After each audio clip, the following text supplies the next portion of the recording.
सच्चाई जानने के बाद नफरत प्यार में बदल गई। ननद भाभी स्टोरी। शादी के बाद सुरुचि ससुराल पहुंची।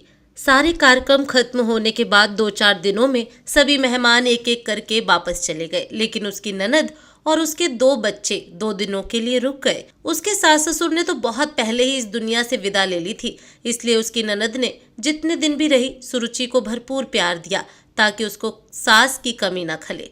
भाई के विवाह की सारी जिम्मेदारी वे ही संभाल रही थीं। सुरुचि ने उनके सामने ही घर के कामों को सुचारू रूप से संभालना शुरू कर दिया था। उसने अपने स्वभाव से उनका दिल जीत लिया था। ननद इस बात से संतुष्ट थी कि उनके भाई को बहुत अच्छी जीवन संगिनी मिली है। अब उन्हें भाई की चिंता करने की जरूरत नहीं है। विदा लेते समय ननद ने सुरुचि को गले लगाते हुए कहा, मेरा भाई दिल का बहुत अच्छा है, तुझे कभी कोई तकलीफ नहीं होने देगा, तो उसका ध्यान रखना। और कभी भी मुझसे कोई सलाह लेनी हो तो संकोच नहीं करना, मैं आती रहूंगी। दिल्ली से सहारनपुर दूर ही कितना है दीदी, आप परेशान मत होइए, मैं इनका ध्यान रखूंगी। सुरुचि ने झुककर उनके पैर छुए। उसकी ननद तो ऑटो में बैठ गई, लेकिन बच्चे खड़े ही रहे। सुरुचि ने उनसे कहा, जाओ मामा के साथ बैठो। नहीं, अब तो तुम आ गई हो, इसलिए ये यहीं रहेंगे। ननद आगे कुछ और कहते कहते जैसे रुक सी गई। सुरुचि यह सुनकर अवाक रह गई।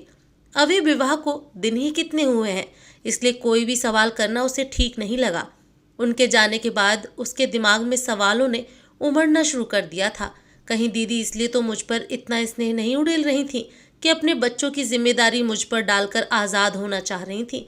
उनके छोटे से शहर में अच्छी पढ़ाई होती नहीं है, लेकिन एक बार मुझसे अपनी योजना के बारे में बताकर मेरी भी तो मर्जी जाननी चाहिए थी। जल्दी से जल्दी अपने शक को दूर करने के लिए वह पति के ऑफिस से लौटकर आने का इंतजार करने लगी। सुंदर के आते ही उसने उसे चाय दी। उसके थोड़े रिलैक्स होते ही यह सोचकर कि उसे यह न लगे कि उसकी बहन के बच्चे रखने में उसे आपत्ति है, उसने धीरे से पूछा, दीदी के बच्चे यहीं रहेंगे क्या? दीदी के नहीं, वे मेरे ही बच्चे हैं। पत्नी की मृत्यु के बाद दोनों बच्चों को अपने पास रखकर उन्होंने ही उनको पाला है।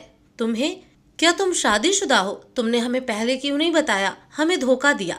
अपने पति की बात पूरी होने से पहले ही वह लगभग चीखती हुई बोली। उसे लगा जैसे वह किसी साजिश की शिकार हुई है। इस स्थिति के लिए वह बिल्कुल तैयार नहीं थी। सुंदर भौचक सा थोड़ी देर तक उसकी तरफ देखता रहा, फिर धीरे से बोला, मैंने तुम्हारे भाई से सब कुछ बता दिया था, उन्होंने तुम्हें नहीं बताया? मैंने तुम्हें धोखा नहीं दिया, फिर भी तुम मेरी ओर से आज़ाद हो, कभी भी वापस जा सकती हो। अब चौंकने की बारी उसकी थी। तो क्या मेरे अपने भाई ने मुझे छला है?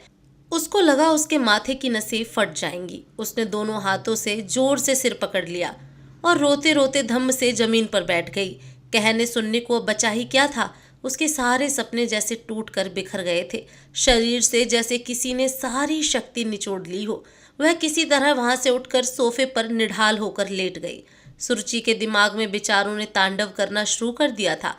अतीत की यादों की बदली घुमट घुमट कर बरसने लगी। उसके पिता तो बहुत पहले ही चले गए थे। उसकी माँ ने ही उसे और उसके भाई को नौकरी करके पढ़ाया लिखाया। जब वह कॉलेज में पढ़ती थी, उसके भविष्य के सपने बुनने के दिन थे। तभी अचानक हार्ट अटैक से माँ की मृत्यु हो गई। भाई उससे 5 साल बड़ा था, इसलिए उसका विवाह माँ के सामने ही हो गया था। माँ के जाने के बाद भाई भाभी का उसके प्रति व्यवहार बिल्कुल बदल गया। वे उसे बोझ समझने लगे थे। ग्रेजुएशन के बाद उसकी पढ़ाई पर भी उन्होंने रोक लगा दी थी। भाभी भी ऑफिस जाती थी। सुरुचि सुबह से शाम घर के काम में जुटी रहती थी। उसके विवाह के लिए कई प्रस्ताव आए, लेकिन अभी जल्दी क्या है कहकर भाई भाभी टाल दिया करते थे। मुफ्त की नौकरानी जो मिली हुई थी। इसी बीच उनके 2 बच्चे हो गए थे। जब पानी सिर से गुजरने लगा और रिश्तेदारों ने उन्हें टोकना शुरू कर दिया, तो उन्होंने उसकी शादी के बारे में सोचना शुरू किया। जिसकी परिणति इस रिश्ते से हुई, जिस उम्र की वह थी, उसमें बिना खर्च के इससे अच्छा रिश्ता क्या हो सकता था। उसका मन भाई भाभी के लिए घृणा से भर उठा।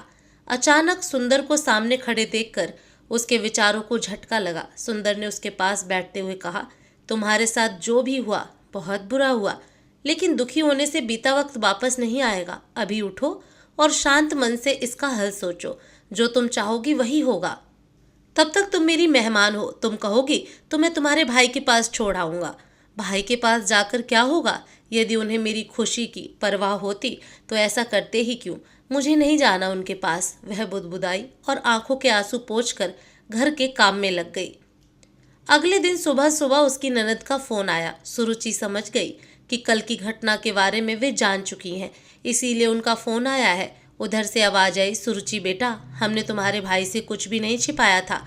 फिर भी यदि तुम्हें बच्चों से समस्या है तो वे पहले की तरह मेरे पास ही रहेंगे, लेकिन मेरे भाई को मत छोड़ना। बहुत सालों बाद उसके जीवन में तुम्हारे रूप में खुशी आई है। बड़ी मुश्किल से वह विवाह के लिए राजी हुआ था। वे भरे गले से बोली, जी। इसके अलावा वह कुछ बोल ही नहीं पाई। इससे पहले कि सुरुचि कुछ फैसला लेकर उन्हें बताए, उन्होंने ही उसकी सोच को दिशा दे दी थी।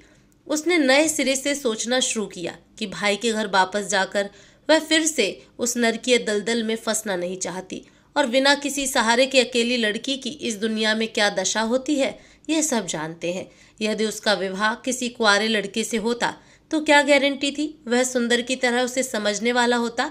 उसकी कोई गलती नहीं है, फिर भी वह उसे आज़ाद करने के लिए तैयार है। इतना प्यार करने वाली माँ समान ननद कहाँ सबको मिलती है। भाई बहन का प्यार जिसमें दोनों एक दूसरे की खुशी के लिए कुछ भी त्याग करने के लिए तैयार है, जो उसे कभी अपने भाई से नहीं मिला। बच्चे जो शुरू में उसे दूर से सहमे सहमे देखते थे, अब सारा दिन उसके आगे पीछे घूमते रहते हैं। इतने सुखी संसार को वह कैसे त्याग सकती है, जो खुशी प्यार और अच्छे रिश्तों से हासिल हो सकती है, बेशुमार धन दौलत या ऐशो आराम से नहीं मिल सकती। इतना प्यार जिसकी उसके जीवन में बहुत कमी थी, हाथ फैलाए उसके स्वागत के लिए तैयार है। समाज में अधिकतर बहुओं को घर में निचला दर्जा दिया जाता है। वहाँ एक लड़की को विवाह के बाद इतना प्यार और मान सम्मान मिल जाए तो उसे और क्या चाहिए। उसे अपने समय से समझौता कर लेने में ही भलाई लगी। शक व चिंता की स्थिति से वह उबर चुकी थी। आत्मसंतुष्टि के लिए उसने दोनों बच्चों को अपने पास बुलाया और पूछा, बेटा मैं जा रही हूँ, तुम दोनों पहले की तरह अपनी बुआ के साथ रहोगे ना? नहीं नहीं, वहाँ पापा नहीं रह सकते, हमें आप दोनों के साथ रहना है। आप हमें छोड़कर मत जाइए प्लीज़, आप हमें बहुत अच्छी लगती हैं। इतना कहकर दोनों सुबुकने लगे। सुरुचि ने दोनों को गले से लगा लिया। उसका भी दिल भर आया। इतना तो उसे कभी उसके भतीजों ने महत्व नहीं दिया था, जिनको उसने वर्षों तक प्यार दुलार दिया था। सुरुचि ने अपनी ननद को अपने फैसले से अवगत कराने के लिए फ़ोन मिलाया और बोली, दीदी मैं यहीं रहूँगी, कहीं नहीं जाऊँगी, दोनों बच्चे भी मेरे साथ रहेंगे। अभी उसकी बात पूरी भी नहीं हुई थी कि उसकी नज़र पीछे खड़े सुंदर पर पड़ी, जो उसकी बात सुनकर मुस्कुरा रहा था। आंखें चार होने पर वह नवयौवना सी शर्मा गई, भूल गई कि वह अपनी ननद से बात कर रही थी।